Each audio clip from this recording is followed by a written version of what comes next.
Good morning, guys. Today, my guest on the Business Spotlight is Tom Godfrey from IIB Corporate Finance. Tom, you're very welcome. Thank you. Good to chat. It's IBI Corporate Finance. I beg your pardon, IBI Corporate Finance, my mistake. No So problem. tell me, what do you do, Tom, and how long have you been doing it? What we do, what I've been doing it for an enormously long period of time. I joined IBI in 1989 as a graduate recruit, just coming out of a BCom in UCD, a young 20-something-year-old kid, and I've been there ever since. And eventually, if you stay long enough, you get to be the top man. There's no other choice. So I've been doing it for 35 years. I was appointed to the position of director, I think, way back in 1999, and chief executive in 2011. And then we were owned by Bank of Ireland. Originally, actually, the business was owned by Schroders, Morgan Grenfell, and Bank of Ireland back in the 60s, and the bank bought out the other two partners sometime later. And then we, the management team, bought the business out of Bank of Ireland in 2017. And then we sold the business in 2023 to Daiwa, and their advisory business is called DC Advisory. So that's the long and the short of it. What do we do? What we do is corporate financial advice. What does that mean? What it actually means is that 80% of what we do is mergers and acquisitions. And when we say mergers and acquisitions, 80% of that is really sell-side M&A. We're selling businesses on behalf of our clients and taking a small little fee to conclude that transaction. And the vast majority of the businesses that we sell are sold to international buyers. And the reason for that is Ireland is a small open economy.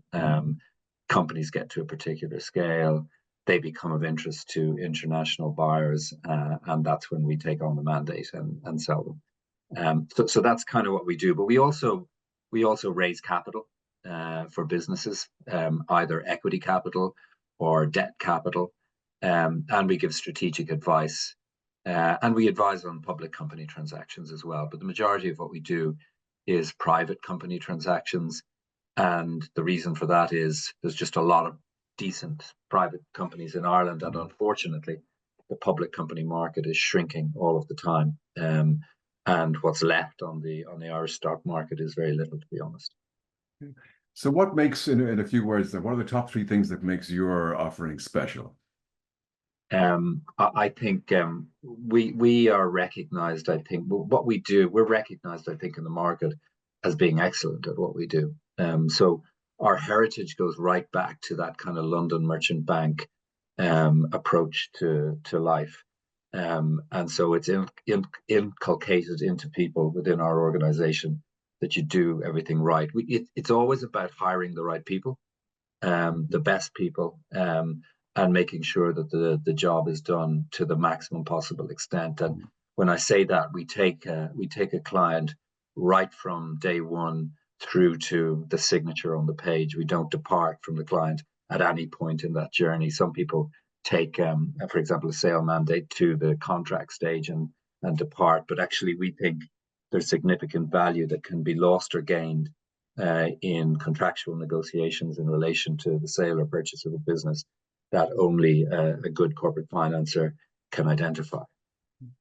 So, Tom, you mentioned there building up a team, which would be most important. What would you say the top three attributes that you would look for when you're hiring for your team? Well, look, the first one actually is curiosity. Are you curious about the business? Are you curious about what's going on in the business world? Are you interested in these things? So you need to have a grow for it. You need to be interested. You need to be, when a business comes in, you need to be curious about that business. Ask the questions. Be actually interested in what the business is. That's actually, funnily enough, the most important thing. After that, it is, frankly, intellectual capacity and being bright enough there are people who are bright enough. You can hire the brightest people, and we do. So you need to be curious, you need to be bright, and you need to be committed to working hard. The Yeah. hours can be weird. That's the nature of transactions. You Yeah. either love that or you don't. If you're looking for an easy Mhm. life and a 9 to 5 job, this is not the place for you, because clients need you at the weekend. Clients need you at 1 o'clock in the morning. This is not every day. Mhm. But when you're in the middle of a transaction, particularly a significant one, and you're dealing with, very big companies, sometimes you're always on, and you have to be Mhm. prepared to be always on. So those are the kind of characteristics that are important: curiosity, intelligence, and a commitment to working hard. Fantastic. So tell me, it obviously has been a very straight line for you from start to success. Um, would I say it's a straight line? I don't know that it's necessarily a straight line. And people say, "Oh, you bought the business and then you sold the business and you made a profit, and well done, and that you must have had a great strategic plan to." No such thing. It wasn't like that at all. So first of all, when I started in IBI back in 1989, IBI dealt only with public companies, nothing else, public companies alone. And there were, I think, on the market, I'm just off the top of my head, I'm gonna say it was well over 100 public companies on the Irish market. I think Okay. 140 or something of that nature. There are less than 40 now. Wow. We just dealt with public companies. We raised money for public companies through the stock market, or we did takeovers for public companies under the takeover code. That's all we did. It wasn't until later, and that, we did not have the depth of private companies that currently exist in Ireland. The change is so dramatic in terms of what Ireland looks like from the 80s to now, in terms of what's out there, the businesses that have been developed, the sizes of those businesses. It's just a completely different landscape. And Mhm. so our business changed quite significantly from just dealing with public companies to dealing mostly now with private companies, and mostly in mergers and acquisitions with private companies. And the skill sets are slightly different depending on the nature of the business. If it's a family business, you're a shoulder to cry on, you're a Mhm. consigliere, you're all of those things. If it's a business run with a kind of properly constructed board, and it's a completely different skill set that's required. And we've moved more towards the private company arena. So you need a broad set of skills. So although it's been a straight line, I've stayed in the same company for the duration of the 35 years. What I've done over that 35 years has been materially different, and changes all the time. And the great thing about our business, and that's the other thing that I think keeps people interested to the extent that they want to work in this business, is that every day is different. One day you're dealing with a paper company, the next day you're dealing with a technology company. Every day is different, every company is different, every client is different. So that's kind of interesting as well. It's never the same. All of the Yeah. problems are different. What you learn over a period of 35 years, you just get a lot of experience. You've seen most things before. Sometimes I remember when I joined IBI back in '89, and Richard Hooper was the chief executive at the time, and he was the doyen. He passed away last year. He was the Mm. doyen of corporate finance in the Irish market, and it puzzled me how, when a client came in with a particular issue, he was able to get from A to Z without seemingly traversing any other letters of the alphabet. And what you discover over time is you eventually get to see everything. And you've seen this before, and surprisingly, you come up with answers that people go, how did Mhm. you know that? That's what experience is. Experience is hugely important. It takes a long time to become a good corporate financier. It takes, you are really talking 5 to 10 years to really get your feet under the table and know what you're doing, and then you're really a productive corporate financier. I guess it's the same everywhere, but In a lot of instances, yeah. it's about So, experience. yeah. So tell me, Tom, you mentioned experience being key. What have you learned most about yourself since you became the leader? Oh, that's a good question. What have I learned about myself? I've learned to be more tolerant of people.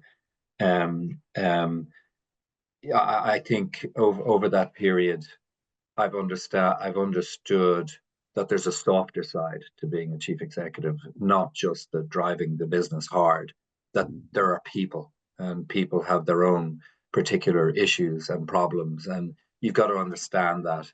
And you've got to be careful. You've got to be careful with people and make sure that they feel appreciated. Mhm. And people make mistakes. Understand that they make mistakes. That isn't the end of the world. As I say, you're entitled within IBI to make as many mistakes as you want, just not to the clients. Let's repair them before they ever leave the building. So I think what I've learned as chief executive over the period is it is not just about technical ability and driving people. It's about soft skills as well, and making sure that people feel appreciated and loved within an organization. I think it's great to have that kind of a culture statement for a business. So it attracts people if you have a good culture within your business, because as most people know nowadays, retaining staff can be quite difficult. Yeah, So and having a great culture would be important. certainly we've found, you get to a point where you've invested in staff, and for example, they've come to that 5 year period where you're going, right, this person now is really motoring. Then you lose them, because that's the danger zone. They've got the 5 years experience, and particularly, this generation is different to our Mhm. generation. You were just happy to have a job when I when Mhm. when I joined, and you certainly weren't thinking of where's my next job. Yeah. Um, Whereas now it's completely different. Nobody expects to stay in an organization for a protracted period of time, and you need to manage your organization in that manner and understand that that is a challenge that will always be there, and you will always be constantly recruiting, and the turnover of people will be constant.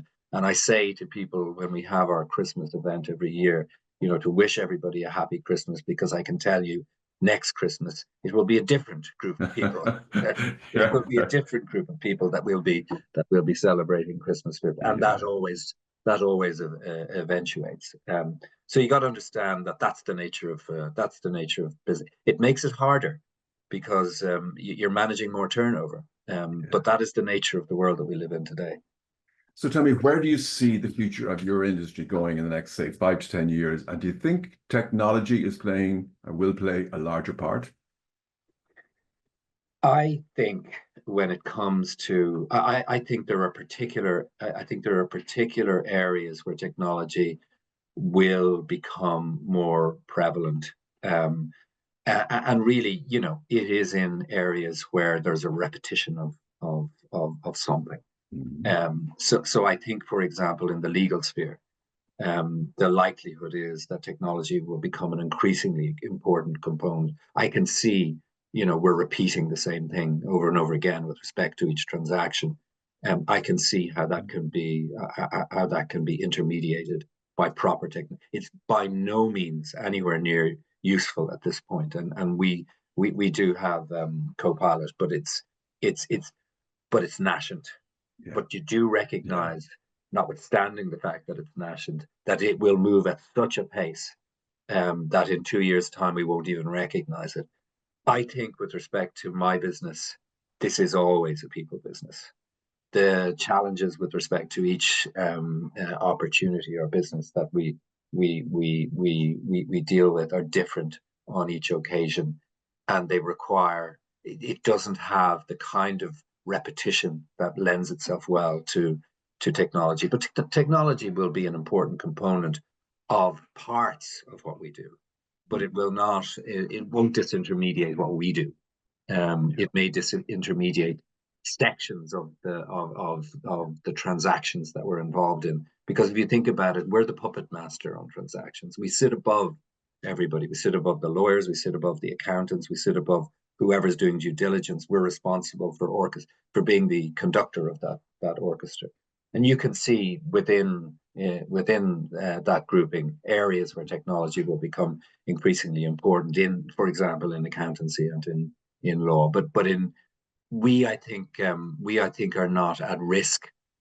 Probably wrong, but we think we're not at risk in terms of disintermediation by technology. I think technology will help us in terms be a good of tool. It'd be a good. I think it will be an excellent. It's not there yet. It definitely isn't there yet. I think it will be a useful tool in doing the stuff, you know, that the analyst currently does in our organization. I think AI can certainly do a lot of the stuff that the analyst does now, but it's not there yet. So last question, Tom. For the younger viewers who want to become entrepreneurs going out into the business world nowadays, what advice would you give to an 18-year-old you? I think be bold, particularly if you have an entrepreneur, and I love entrepreneurs. I think they're fantastic. I have a big grow for them. Take risks. Be bold. If you have an idea, do it. You have years and years and years ahead of you. Enjoy it. Be bold. Take risk. Don't be afraid. That's what I would say. Tom Godfrey, CEO, IBI Corporate Finance. Many thanks for your time today. Really appreciate you taking part, and I wish you every success in the coming days. Yeah, no, great to speak to you.